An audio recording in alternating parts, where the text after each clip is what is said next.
তীব্র গরম থেকে খানিকটা হলেও স্বস্তি মিলল রাজ্যবাসীর। গত শুক্রবার রাজ্যে হঠাৎ বৃষ্টিপাতের সাথে শিলাবৃষ্টি দেখল রাজ্যবাসী। বিস্তারিত রইল এই রিপোর্টে। গত বহুদিন ধরে রাজ্যের তাপমাত্রা ছিল তীব্র 40 ডিগ্রির উপরে। এর থেকে স্বস্তি চাইছিল রাজ্যের আপামর জনগণ। কিন্তু গত শুক্রবার বিকাল থেকে রাজ্যের বিভিন্ন প্রান্তে প্রচুর পরিমাণে শিলাবৃষ্টি হয়, যার ফলে অতিরিক্ত তাপমাত্রা থেকে স্বস্তি মিললেও ক্ষয়ক্ষতি হয় প্রচুর। সংবাদ মাধ্যমে প্রকাশ পায় এই শিলাবৃষ্টির ফলে রাজধানীর আগরতলার 44 নং পৌর ওয়ার্ডের 1 নং বুথে বহু পরিবারের প্রচুর পরিমাণে ক্ষয়ক্ষতি হয়েছে।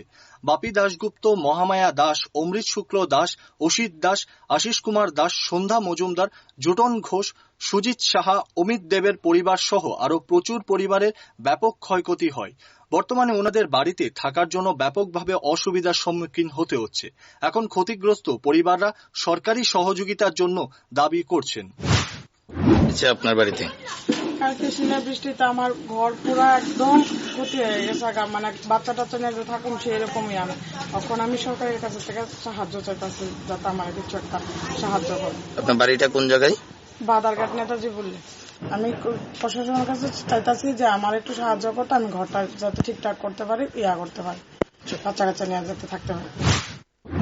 এখন দেখার বিষয় সরকার ক্ষতিগ্রস্ত পরিবারদের সাহায্যের হাত বাড়িয়ে দেয় কিনা। তবে সরকার ক্ষতিগ্রস্ত পরিবারগুলোকে সহযোগিতার হাত বাড়িয়ে দিলে পরিবারগুলো অনেকটাই উপকৃত হবে বলে মনে করছেন রাজ্যের শুভবুদ্ধি সম্পন্ন আপামর জনগণেরা। Bureau report, rising Tripura.